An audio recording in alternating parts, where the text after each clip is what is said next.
시작. 믿음으로 믿음에 이르게 하나니 라는 제목으로 말씀을 나눕니다. 우리가 신앙생활을 하면서 참 보편적으로 참 연약한 모습이 많습니다. 믿음으로 살지 못하는 모습들이 우리 안에서 자주 드러나곤 하지요. 그것이 뭐 내 안에서만 나타나는 것도 아니고 우리 주변에서 주로 보게 됩니다. 예수를 믿는다고 하면서 어떻게 보면 예수를 믿는 삶의 아름다움, 그 삶의 존귀함, 이런 모습으로 나아가기보다는 자꾸 많은 성도들이 실패하고 또 연약함을 호소하는 것을 우리가 보게 됩니다. 그래서 어떤 사람들은 그런 연약함과 실패함, 이것을 극복하는 방법이 내가 어떤 능력과 어떤 체험을 통해서 나의 삶을 바꾸어 줄 수 있는 어떤 경험을 해야, 그래야 내가 이 실패와 연약을 벗어나서 좀 능력 있게 살아갈 수 있는 거 아닌가 하면서 어떤 체험과 능력을 자꾸 요구하고 그걸 경험하고 싶어 하는 것을 보게 됩니다. 그러나 우리가 이 땅에서 실패하고 넘어지고, 여러분, 믿음으로 살지 못하는 이유 중에 하나는 꼭 체험이 없어서 경험이 부족하기 때문이다. 여러분, 그렇게 볼 수 있는 만의 문제는 아닙니다. 물론 체험과 경험이라는 것이 굉장히 중요한 부분이긴 합니다. 우리의 감정과 우리의 정서에 꼭 그런 요소들이 필요해요. 그럼에도 불구하고 우리가 많은 경우에 있어서 실패하고 넘어지는 가장 큰 이유는 뭐냐면, 우리가 가지고 있는 지식이 너무나 체계화되어 있지 않습니다. 아는 것 같기는 해요. 말씀을 아는 것 같긴 한데 너무 파편화되어 있어요. 그러다 보니까 우리가 어떤 삶의 자리에 딱 부딪히잖아요. 그럼 부딪힐 때 내가 이 지식의 말씀을 어떻게 사용해서 이 문제를 해결해야 하지라는 어떤 해석을 할 줄 알아야 되는데, 이 진리의 말씀을 가지고 어떻게 해석해야 할지를 잘 모르는 거예요. 왜? 말씀에 대한 체계화가 되어 있지 않아요. 너무 피상적입니다. 너무 말씀이 파편적으로 우리의 머릿속에 들어있는 거예요. 그래서 우리는 삶의 중요한 어떤 자리에 이를 때마다 성경이 말하고 있는 그대로 정말 말씀을 이해하는 그 지식을 따라서 우리의 삶을 해석해낼 줄 알아야 되는데, 그 해석을 못 해내는 거예요. 그러다 보니까 그 삶을 이겨내는 능력이 없고 그 능력을 갖지 못하는 거예요. 너무 많은 경우에 우리의 이 성경적인 지식이 피상적이고 파편화된 지식만을 가지고 있다는 데 문제가 있다는 겁니다. 체계화되어 있지 않은 지식. 그러다 보니 우리가 그 말씀을 붙들고 정말 그 연약함을 뚫고 나가기보다는 실패하고 넘어지는 경향이 많다는 거예요. 그래서 우리 성도님들은 말씀에 대한 이 지식이 체계화가 돼야 됩니다. 저희 교회가 그래서 어쨌든 이제 3월부터는 성경 읽어지네를 통해서 창세기부터 요한계시록까지 전체 성경에 대한 부분을 체계화하기를 원하는 거고요. 또 교리적인 부분, 정말 하나님의 말씀의 교리 학교를 통해서 지식의 부분을 체계화하는 그런 일들을 하려고 합니다. 우리 성도님들이 말씀에 대한 지식이 딱 체계화가 잡히면 여러분 어떤 환경 속에서도 쉽게 넘어지지 않습니다. 저에게 있어서도 참 신학교를 다니면서 그 신학교를 통해서 받은 이 교리적인 지식이 저의 신앙에 있어서 견고한 딱 붙들어주는 그런 지침이 되어서 어떤 환경 속에서도 흔들리지 않는 복된 마음과 그리고 마음의 참된 평안과 풍성함을 누리게 되었던 것 같아요. 그래서 우리 성도님들이 그런 체계화된 지식이 그 마음과 또 지식 속에 풍성하게 새겨지기를 바랍니다. 그런 마음에서 저는 또 이 로마서 강의를 해나가는 거예요. 사람들이 어떤 이야기를 하면 알 것 같아요.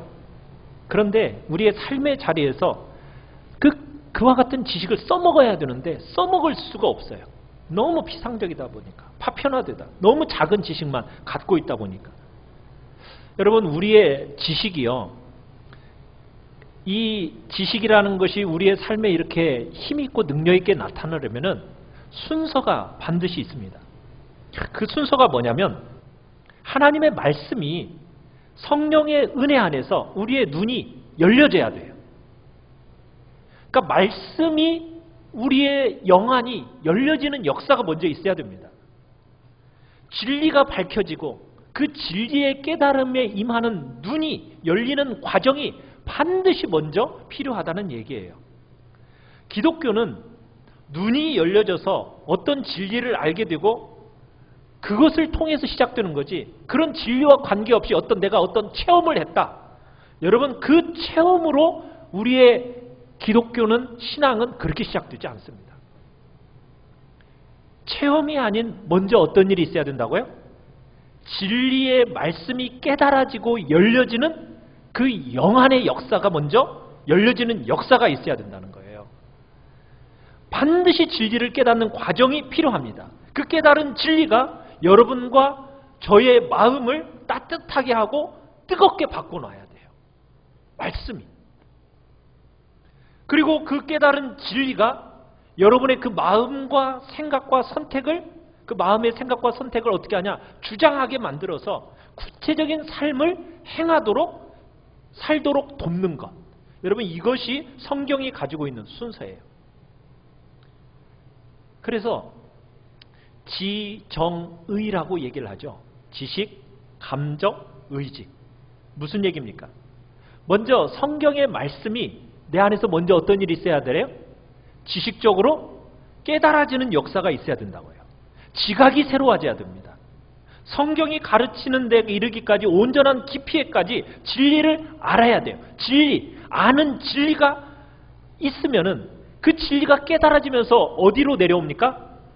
우리의 감정으로 내려와요. 정서로 내려와요. 그러면서 우리의 그 정서와 중심을 딱 만지면서 뜨거워져요. 그러면 그것이 어떤 역할을 만들어요? 우리의 만져진 중심과 그 진리에 의해서 깨달은 그 생각과 그것이 우리의 의지를 주장하기 시작합니다.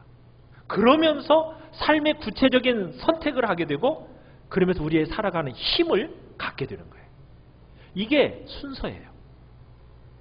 지식이 없이 가슴만 뜨거워지면은 맹신이 됩니다. 기독교의 신앙은 제일 먼저 어디서부터 시작한다고요? 머리에서 하나님의 진리를 깨닫는 그 지각의 열림부터 시작하는 거예요. 그 열려지면은 말할 수 없는 감동과 감격과 뜨거움이 우리의 가슴에 막 불일듯이 일어나면서, 그러면서 내가 어떻게 해요? 의지적으로, 그래, 내가 이렇게 살아야지. 이것과 함께 힘과 능력이 있어서 우리의 삶의 변화가 일어나기 시작하는 거예요. 이게 우리 기독교의 순서요. 우리가 살아가는 정말 이 신앙에서의 이 순서라는 것을 기억하시길 바랍니다. 우리가 로마서를 지금 보면서 로마서 지금 16절과 1장 16절과 17절의 이 말씀을 통해 성경 전체에서 어떻게 보면 가장 핵심적인 진리를 우리가 지금 다루고 있습니다. 성경의 가장 핵심적인 진리예요. 로마서 1장 16절 17절이요. 사도 바울이 왜 그렇게 복음을 자랑하고 있는지 우리를 보았어요. 왜 사도 바울이 그렇게 복음을 자랑하고 있습니까? 그 복음은 하나님의 능력이기 때문에. 복음이라는 것은 어떤 하나의 지식, 어떤 정보, 여러분 이걸 전달하는 게 아니에요. 복음은 뭐라고요? 하나님의 능력입니다. 죄인을 살려내는, 살려내는 살아있는 능력이 복음입니다. 여러분 믿으십니까? 여러분, 이 복음으로 우리가 변화가 되어졌고, 이 복음이 사람들을 변화시키는 거예요. 우리의 어떤 정보 전달로 되는 게 아닙니다. 여러분이 동의하거나 여러분이 믿는 말, 그러면서 행실이 전혀 따라주지 어떤 한 이데올로기를 소개하는 게 아니에요. 여러분, 이 복음이라는 것은 우리의 삶 전체를 바꾸어내는 다이너마이트, 파워, 능력입니다. 여러분, 이걸 믿어야 돼요. 자, 복음에는 어떻게 해서 그와 같은 능력이 있다라고 얘기를 했습니까? 그 복음 안에 뭐가 있다고요? 하나님이 거저 주시는 뭐가 있습니까? 의가 있습니다. 의가 있기 때문에 그래요. 우리 같은 죄인들이 거룩하시고 존귀하신 하나님 앞에 만복의 근원이시고 모든 좋은 것을 주시기를 원하시는 그 하나님 앞에 서려면은요, 죄인된 우리의 모습으로 설 수 있습니까? 없습니까? 설 수 없어요. 하나님 앞에 서려면은 우리가 어떻게 돼야 된다고요? 의인이 되지 않으면 절대로 하나님 앞에 설 수 없습니다. 그래서 하나님이 우리에게 그 의를 제공해 주시는 거예요. 무엇을 통해서 하나님 앞에 설 수 있는 의가 제공이 됩니까? 믿음으로. 그죠? 믿음으로 말미암아 이렇게 얘기하고 있어요. 그러니까 주님이 제공해 주시는 그 모든 은혜와 선물을 우리가 환영하면서 수동적으로 받아들이는 그 믿음, 이 믿음이라는 걸 통해서, 믿음이라는 통로, 믿음의 도구, 믿음이라는 이 도구를 통해서 그 하나님의 그 놀라운 의가 우리에게 전가되어지는 거예요. 예수 그리스도의 그 모든 완전한 의, 그 의를 믿음으로 말미암아 우리 것으로 여겨주시고 우리가 그 의를 옷 입고 하나님 앞에 당당하게 설 수 있게 되는 겁니다. 여러분, 그런데 오늘 이 대목에서 우리가 다시 한번 중요한 진리를 한 번 더 보고 지나가야 돼요. 자, 여기서 지금 17절에서 예수 그리스도를 믿음으로 말미암아 이렇게 돼 있죠. 여기는 믿음 때문이다, 뭐 믿음을 공로로 해서다 이런 얘기가 아니에요. 뭐 믿음이 샘의 근원이다 이 얘기를 하는 게 아닙니다. 여러분, 샘의 근원은 하나님의 은혜고 하나님의 사랑이고 하나님의 긍휼이, 그게 샘의 근원입니다. 하나님이 우리같이 약한 자들을, 악한 자들을 포기할 수 없어서 정말 진실된 사랑으로 다가오신 그 하나님의 사랑이 샘의 근원이 되어서 정말 우리에게 의가 주어지는 거예요. 믿음의 공로가 아니에요. 믿음이라는 것은 내가 만들어내는 게 아니에요. 믿음은 무엇입니까? 어떻게 보면 하나님의 거저 주시는 선물입니다. 여러분, 주님께서 이 땅에 오셔서 죽으시고 부활하심으로 말미암아 여러분 이제 완전히 이루어 놓으신 그 예수 그리스도의 완전한 의, 이게 우리의 모든 것의 근원이 되는 거예요. 그 은혜의 샘의 근원으로부터 축복들이 우리에게 전달이 되는데 어떻게 전달이 되느냐?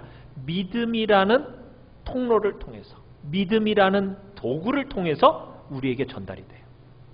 언제나 믿음으로 말미암아입니다. 믿음을 통해서, 믿음에 의해서 모든 은혜와 복들은 믿음으로 말미암아 우리에게 다가온다는 거, 전달된다는 거. 여러분, 이거 기억하셔야 돼요. 그런데 우리 한국 교인들이 이 대목에서 넘어져요. 자꾸 이 대목에서 넘어져요. 왜? 이 믿음으로 말미암아 이게 무슨 말인지를 잘 몰라요. 어떤 사람은 이 믿음으로 말미암아로 잘못 해석해가지고 행위 구원으로 떨어지는가 하면 어떤 사람은 무율법주의자로 떨어집니다. 이런 무율법주의자라는 게 뭐죠? 율법이 아무 의미가 없다라는 거예요. 그래서 행위 없이 그냥 주님이 그냥 구원해 주시니까 내가 어떻게 살더라도 그 뭐 예수 믿기만 하면 되지 뭐 구원 받는 거야. 자꾸 이렇게 사람을 가르치다 보니까 무율법주의자로 빠지는 경향이 있어요. 여러분, 그런데 여러분, 우리 기독교의 구원은 행위 구원도 아니고요, 무율법주의 구원도 아닙니다. 오늘 본문은 우리에게 이 또 다른 중요한 지평을 하나를 열어주고 있어요. 여러분과 제가 주님 안에서 의를 어떻게 입게 되었다고요? 어떻게? 주님 안에서 의를 옷 입게 된 것이 무엇으로 말미암아? 믿음으로 말미암아. 자, 그런데 그렇게만 말하지 않고 우리 17절을 다시 한번 읽어봐요. 어떻게 말을 하고 있는가? 자, 17절을 다시 한번 읽어봅시다. 시작. 복음에는 하나님의 의가 나타나서 믿음으로 믿음에 이르게 하나니 기록된 바 오직 의는 믿음으로 말미암아 살리라 함과 같으니라. 자, 복음에는 하나님이 우리에게 거저 전해주신 하나님의 의가 나타나 있는데 그 의가 어떤 일을 하느냐? 우리로 하여금 어떻게 한다고요? 믿음으로 믿음에 이르게 한대요. 아니, 하나님의 의가 나타나서 믿음으로 믿음에 이르게 한다. 여기서 또 많은 사람들이 길을 잃어버려요. 한번 잘 들어보세요. 여러분, 믿음에서 믿음으로 이르게 한다. 여러분, 이것을 어떻게 해석하셨어요? 아무 생각 없이 읽으셨죠? 여러분, 많은 사람들이 이 믿음에서 믿음으로 이르게 한다는 이 본문을 가지고 논란이 굉장히 많습니다. 어떤 사람은 구약의 믿음에서 신약의 믿음으로 이렇게 본문을 해석했어요. 어때요? 그럴듯한가요? 구약의 믿음에서 신약의 믿음으로. 알레고리 해석은 참 은혜가 돼요. 근데 아니죠. 또 어떤 사람은 이렇게 얘기했어요. 약한 믿음에서 강한 믿음으로. 어때요? 그럴듯한가요? 갓난아기 여인 같은 믿음에서 성숙한 믿음으로 가도록 이 복음이 돕는다. 그럴듯한가요? 상당히 괜찮은 해석 같죠? 또 어떤 사람은 하나님의 믿음에서 사람의 믿음으로 이렇게 해석을 했어요. 그러니까 하나님이 우리같이 패역하고 대적하는 자들을 향해서 신실하시니까 그 하나님의 신실하심에서부터 반응하는 우리 믿음으로 이렇게 바뀐다. 그럴듯한가요? 또 어떤 사람들은 한 신자의 믿음에서 또 다른 신자의 믿음으로 이렇게 해석을 했어요. 그러니까 내가 믿었는데 이 믿음이 내 안에만 머물지 않고 다른 사람에게까지 간다. 어때요? 다 그럴듯하죠? 그런데 여러분과 제가 속해 있는 이 개혁주의 교단, 칼빈과 루터의 후예라고 말하는 우리 개혁주의 교단은 이 보편적으로 취하는 해석이 이런 거예요. 이 본문을 문자 그대로 해석하면 믿음에서부터 출발해서 끝까지 믿음으로. 자, 이런 뜻이 되니까 이 본문 문자 그대로 뜻을 해석하면 처음부터 끝까지 오직 믿음으로. 그래서 칼빈과 루터의 후예인 우리들은 이 본문을 오직 믿음으로. 그래서 이 부분을 이렇게 썼다고 말해서 그것에 근거해서 이제 그 뒤에 오직 의인은 믿음으로 말미암아 살리라. 여러분, 이 구절은 어디에 나온다고 그랬어요? 하박국서에 나온다고 그랬죠. 그러니까 이미 구약에서부터 뭘 가르쳐 준 거예요? 믿음으로 구원받는다라는 것을 가르쳐 준 거예요. 그러니까는 구약과 신약이 구원이 다르게 되는 게 아닙니다. 구약 시대 때는 행위로 구원받고 신약 시대 때는 믿음으로 구원받. 여러분, 그게 맞는 말이에요? 틀리는 말이에요? 틀린 말이에요. 구약 시대 때로 뭘로 구원받는다고요? 믿음으로 구원받는 거고, 신약도 동일하게 믿음으로, 믿음에서부터 출발해서 믿음으로 들어가는 것. 지금 그것을 얘기한다는 거예요. 철저하게 오직 믿음으로 말미암아. 그렇게 해석을 하니까 이 하박국서를 어떻게 해석하게 됐냐면 믿음으로 말미암아 의인만 살리라. 이 해석을 믿음으로 말미암아 의롭다고 여겨진 사람들만 산다. 원래 죽도록 되어 있었는데, 원래 하나님의 심판과 진노를 피할 길이 없었는데 믿음으로 말미암아 의로워진 자들은 살게 된다. 이렇게 이 본문을 해석한 거예요. 어떻습니까? 상당히 호소력 있죠? 그리고 적절한 해석이에요. 그런데 여기에서 머물지 않고 이 해석을 우리는 어디까지 가야 되냐면요, 사도 바울이 오직 믿음으로 라는 말만 했으면, 믿음만 강조하고 싶었다면 여러분 이렇게 쓰지 않았습니다. 16절을 보시면은, 자, 16절에 이미 구원은 무엇으로 말미암아 얻을 수 있다라는 얘기가 나오고 있어요. 이 복음은 모든 믿는 자에게 구원을 주신 하나님의 능력이다라는 얘기가 나오잖아요. 그러니까 16절에 이미 믿음이 유일한 통로다라는 것을 이미 가르쳤어요. 그런데 17절에 믿음으로 믿음에 이렇게 말할 때 사도 바울이 그저 오직 믿음이라는 말을 강조하고자 이렇게 또 썼겠어요? 아니라는 거예요. 여기에는 다른 강조점이 있다는 거예요. 그 강조점이 뭐냐? 믿음으로 말미암아 구원에 들어간다. 여기에 핵심이 있어요. 그런데 믿음으로 하나님 앞에 의롭다 여김을 받는데, 자, 그것이 그 믿음으로 복음에 나타나 있는 하나님의 의가 그것이 어떻게 하느냐? 믿음에서부터 믿음으로 데려간다. 자, 무슨 얘기예요? 여러분, 복음 안에 두신 하나님의 의가 있습니다. 그 의를 덧입어서 우리가 의롭게 여겨지심을 받는 거예요. 누구나 예외가 없어요. 여러분이 모태로부터 태어난 우리들은요, 다 깨트려져 있고 망가진 존재들이잖아요. 그러다 보니까 추하고 악하고 죄로 인해서 다 더러워져서 하나님 앞에 설 수가 없어요. 자, 근데 누구만 하나님 앞에 설 수 있다고요? 예수 그리스도의 완전한 의를 입은 사람만 설 수 있어요.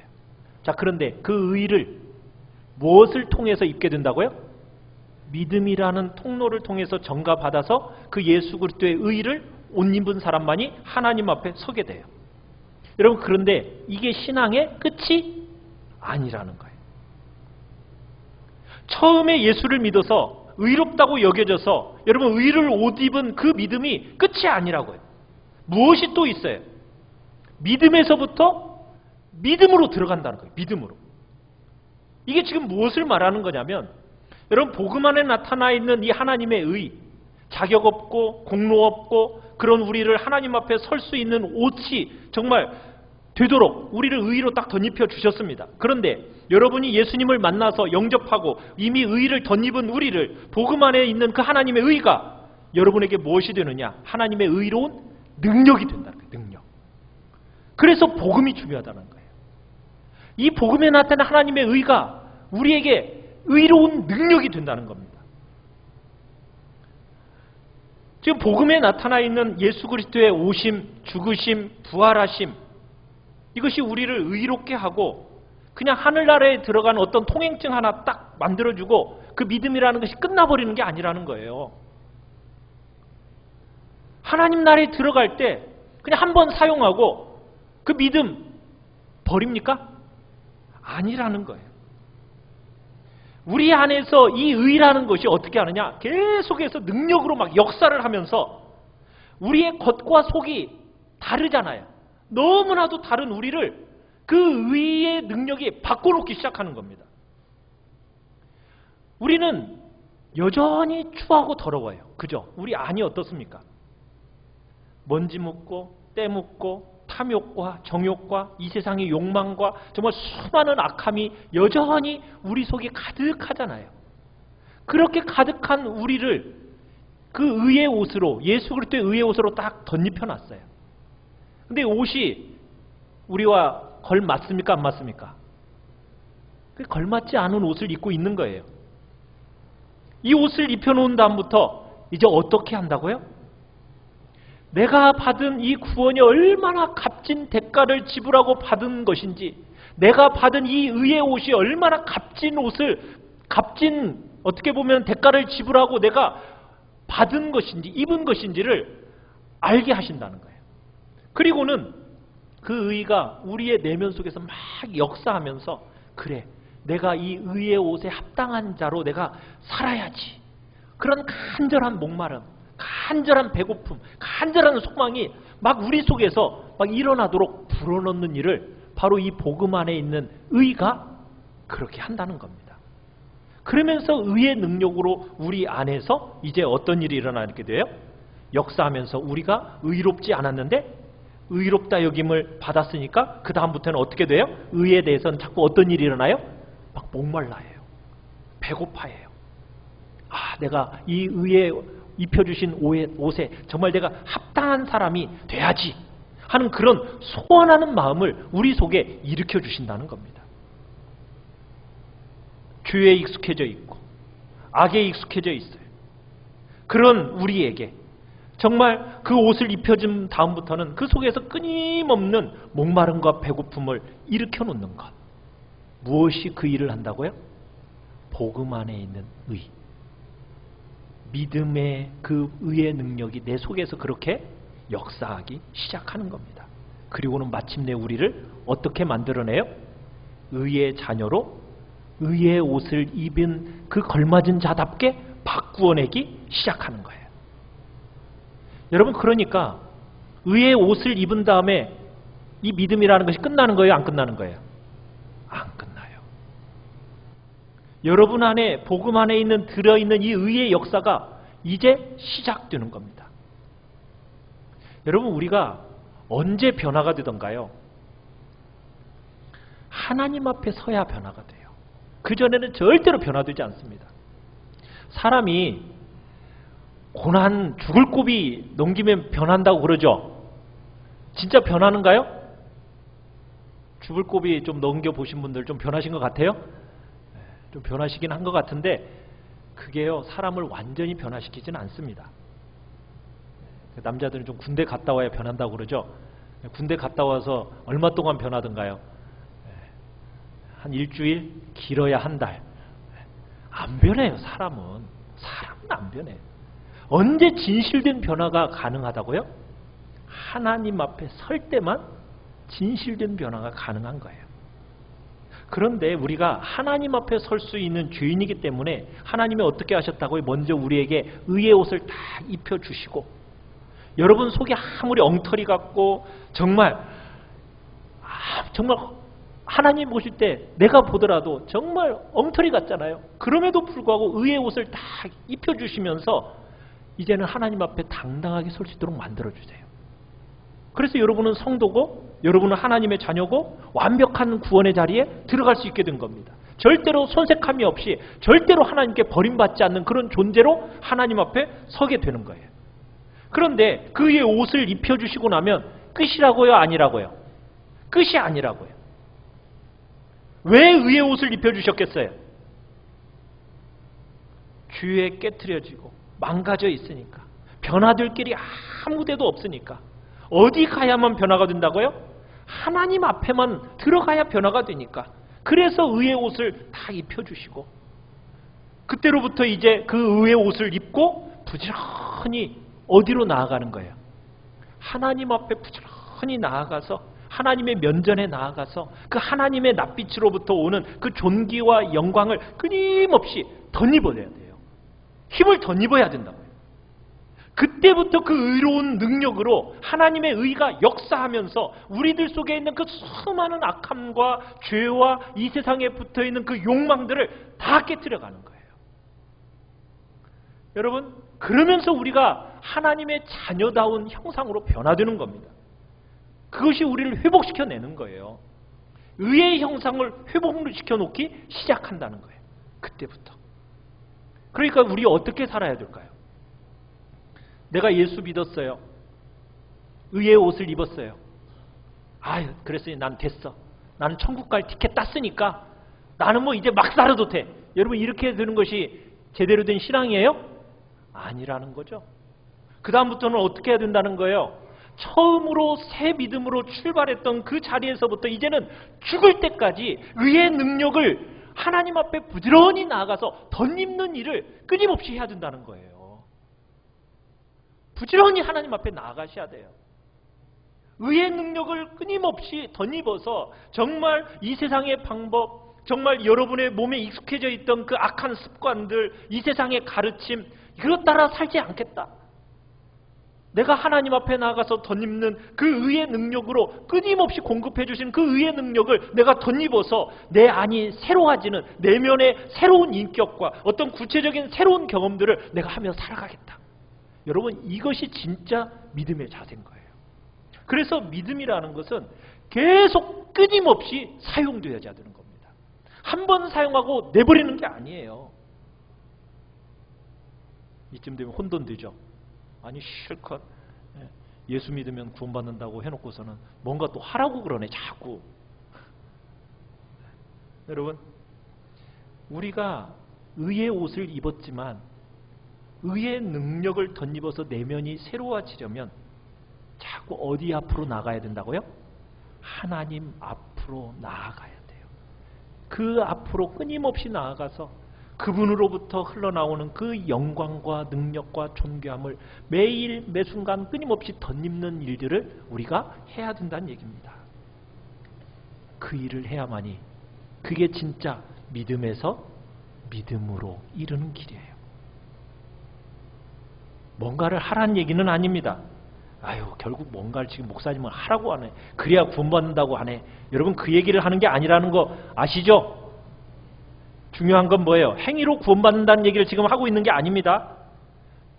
처음이 뭘로 시작하고 있어요? 믿음으로 들어가죠. 그 다음에 계속 뭐 해야 된다고요? 믿음으로 하나님 앞에 서는 작업을 끊임없이 해야 된다는 얘기입니다. 믿음으로부터 믿음에 나아가게 만들어 주는 그 일에 힘써 가셔야 돼요. 그런데 이게 우리의 공로와 관계가 있어요, 없어요? 우리하고는 전혀 관계가 없는 거예요. 하나님께서 은혜로 말미암아 믿음이라는 통로를 사용하면서 주님 앞에 정말 의의 옷을 입고 서는 거예요. 그의 옷을 입혀주신 이유는 의의 옷만 입고 그냥 살도록 하시는 것이 아니라 의의 옷에 걸맞은 자로 이제 살아가도록 사람을 바꾸어내기 위해서 지금 마침내 의로운 자로 하나님이 바꾸어내고 마시겠다는 거예요. 지금 이 이야기를 지금 사도 바울이 하고 있는 거예요. 그런데 여기에 문제가 하나가 있어요. 뭐냐면 많은 사람들이 의로운 사람이 돼야 한다, 의로운 삶을 살아야 한다 하라고 말할 때 여러분 뭐가 떠오르세요? 의로운 삶 하면 여러분들에게서 의로운 삶 하면 뭐가 떠오르세요? 여러분 속에 윤리적으로, 도덕적으로 착해야 된다. 여러분 이런 생각이 떠오르시죠? 의로운 삶이라는 걸 여러분 그렇게 생각하시죠? 의롭다 할 때 못되지 않고 나쁘지 않고 착해야 된다는 생각이 우리 개념 속에 딱 있어요. 의로운 삶을 살아야 한다 할 때 어떤 특정한 선한 행실을 해야 한다는 생각을 해요. 의로운 삶을 살아야 한다고 할 때 자꾸 의롭다는 말을 자꾸 뭔가 내가 덕을 끼쳐야 된다 이렇게 주로 생각을 합니다. 여러분 의롭다 여김받고 의의 능력을 받고 하는데 그런데 여러분 자신을 한번 돌이켜보면 어때요? 나는 좀 덕스럽지 못한데 나는 그렇게 착하지 못한데 근데 내가 좀 뭔가 자꾸 큰 일을 해야 될 것 같은 그런 이야기를 자꾸 하는 것 같아요. 근데 그게 의로운 삶일까요? 아닐까요? 여러분 성경에서 말하는 의로운 삶은 그런 것이 아니에요. 의롭다고 말할 때요. 지금 이 성경적인 개념을 우리가 어떻게 해석을 하냐면 헬라 철학과 이 당시에 플라톤과 아리스토텔레스라는 이 철학자들이 망쳐놓은 이 개념을 그대로 우리 머릿속으로 가져와 버렸어요. 뭐라고요? 성경이 말하는 의로운 삶을 강조점은 거기에 있는 게 아니거든요. 믿음으로 말미암아 의로워진 의인이다. 믿음으로 산다. 할 때 이 의로운 믿음의 삶이라는 것은 여러분 의를 옷 입어서 마침내 내면 안에 변화를 경험하면서 의로움을 산다고 말할 때 그 의로움이라는 것은 여러분 아리스토텔레스는 그 의로움을 덕이라고 표현했고요. 플라톤은 이 의라는 것을 정의라는 것으로 표현했어요. 그런데 여러분 우리가 의로운 삶을 산다고 할 때 바르고 정직하고 나쁜 짓 하지 않고 덕을 정말 쌓고 좋은 일을 많이 하는 것 이건 성경이 말하는 의일까요? 아닐까요? 그게 의가 아니라는 거예요.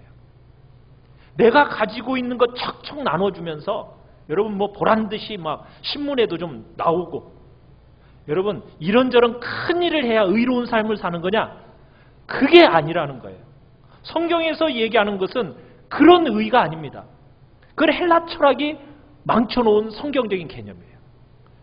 성경이 말하는 의로운 삶은 강조가 전혀 거기에 있지 않고 어디에 있느냐? 의는 덕스러움, 선한 의지, 행동을 말하는 것이 아니라 올바른 관계를 말합니다. 관계. 의를 얘기할 때는 뭐라고요? 관계예요, 관계. 관계에 충실하냐? 관계가 바르냐? 이것을 의롭다고 말하는 겁니다. 이게 성경적인 의의 개념이에요. 하나님께서 여러분과 저를 예수 그리스도의 의로 의롭다고 하셨어요. 그러면은 그 순간 하나님과 내가 바른 관계 안으로 들어가는 겁니다. 바른 관계 안으로. 모든 사람들이 여러분 뭐 선을 쌓아서 깜짝 놀랄 만한 일을 그래야만이 내가 의인이다라는 얘기를 하는 게 아니에요. 그렇게 다 살 수 있는 게 아닙니다. 그렇지 않습니까? 대다수는 한평생을 어떻게 살아요? 그냥 이 땅에 흔적도 없이 표도 없이 살다가 그냥 가잖아요. 평범하게 살다가 그냥 가는 거 아니겠습니까? 그런 우리가 의로운 삶을 살도록 부름을 받았는데 그 의라는 것은 뭐냐? 하나님과의 바른 관계 안에 사는 것. 그 다음에 사람들과 이웃과 바른 관계 안에 사는 것. 이게 의의 개념이에요. 적극적이고 도덕적이고 윤리적인 선을 행하는 것이 의가 아니라 뭐가 의라고요? 바른 관계. 하나님과의 바른 관계, 이웃과의 바른 관계. 여기에 의의 개념이 있다는 것을 여러분들이 아셔야 돼요. 이것을 제대로 알지 못하면 자꾸 혼란스러워해요. 다음 주에 한 번 더 이 의에 대한 성경적인 의의 개념에 대해서 한 번 더 확실하게 저희가 설명해 드리려고 해요. 왜냐하면 우리 한국 교인들이 의롭다라고 하면 자꾸 뭔가를 내가 대단한 일을 해야 되고 뭔가 덕스러운 일을, 뭔가 선한 행위를 쌓아야만 된다는 생각이 너무나도 강하게 집어넣어져 있기 때문에 의롭다라는 개념 안에 우리가 제대로 들어가지를 못해요. 그래서 다음 주에 우리 오남전도의 회원들이 다시 한번 모여서 이 성경적인 의의 개념을 젊어서부터 확실하게 집어넣고 가도록 애쓸 거라고 생각을 하고요. 다음 주에 이 자리에서 뵙도록 하겠습니다. 자, 여러분, 믿음으로 믿음에 이르게 하는 하나님의 의, 이게 복음에 나타나 있습니다. 그냥 천국행 티켓 따는 것으로 끝이다, 여러분 생각하며 사는 게 아닙니다. 놀라운 천국행 티켓 거저 받았으면 이제 그 옷에 어떤 사람이 되도록, 합당한 사람이 되도록 그렇게 살도록 내가 간절히 바라며 목말라 하며 사모해야 합니다. 의에 줄이고 목마른 삶, 이게 바로 하나님의 언약 백성들의 삶의 모습이에요. 여러분은 의에 대한 배고픔이 있으세요? 의에 대한 목마름이 있으십니까? 정말 의에 대해서 애통해하는 그 눈물이 여러분들의 삶 속에 있으십니까? 우리 시간 주님 앞에 같이 찬양하며 나갑시다. 마음이 상한 자를 고치시는 주님,